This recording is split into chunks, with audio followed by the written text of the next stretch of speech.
ভাত গুঁড়ে মালিকের দায়িত্ব করে খেয়ে দিয়েছে, আমরা খেলাই এবং সবাই দেখাশোনা করি। দেশি খাবার খেলাই, ইঞ্জেকশন কিছু করি না। আমরা ঈদ উপলক্ষে গরু বড় করি, এখান থেকে বিক্রি হয়, দালালেরা লিয়া যায়, হাটে বাজারেও লিয়া যাওয়া হয়।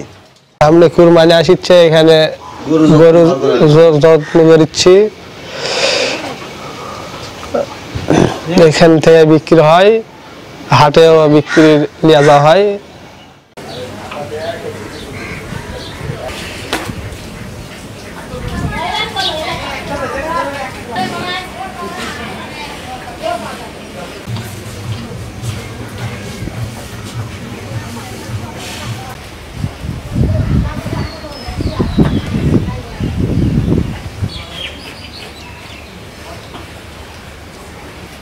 সব জিনিসপত্রের দাম গত বছরের তুলনায় এবার দ্বিগুণ, খাদ্যদ্রব্যের দাম বেশি, যার জন্য গরু খামারে পোষা আমাদের এবার খরচের পরিমাণ বেশি। আশা করতেছি গত বছরের তুলনায় এবার দাম যেন বেশি পাওয়া আশা করতেছি।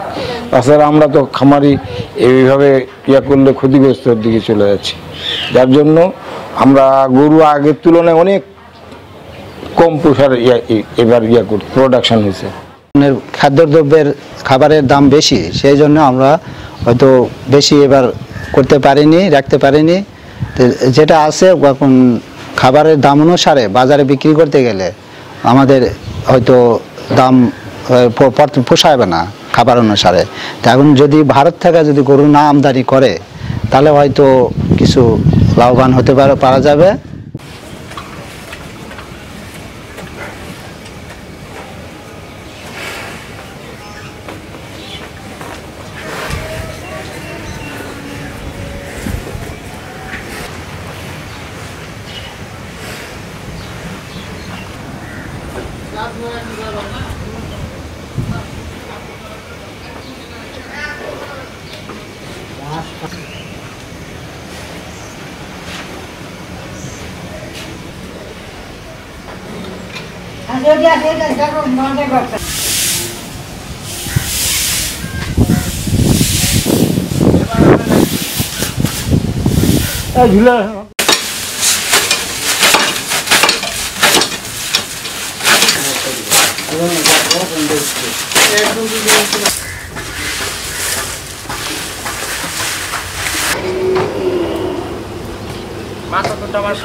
মালা এত গাছ লোকে মালা এবার আসলো জি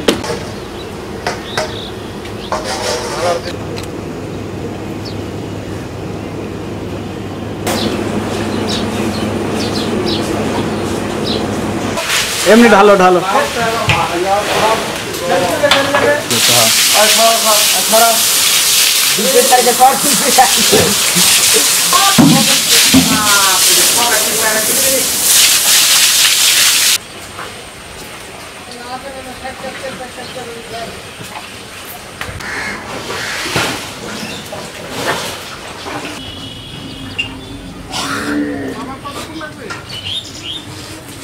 তারা দেশীয় খাবার দিয়ে তারা গরু মোটাতাকরণ বা হৃষ্টপুষ্টকরণ করেন, আমাদের জেলার চাহিদা মিটে আমরা অন্যত্র বিক্রয় করতে পারবো। আর নগা একটা বড় জেলা, এখানে সীমান্ত রয়েছে।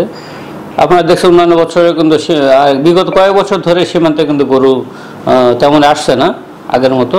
ফলে আমরা এই ব্যাপারে এখনও কঠোর পদক্ষেপ নেব বলে আমরা কঠোর পদক্ষেপ নেব ইনশাল্লাহ।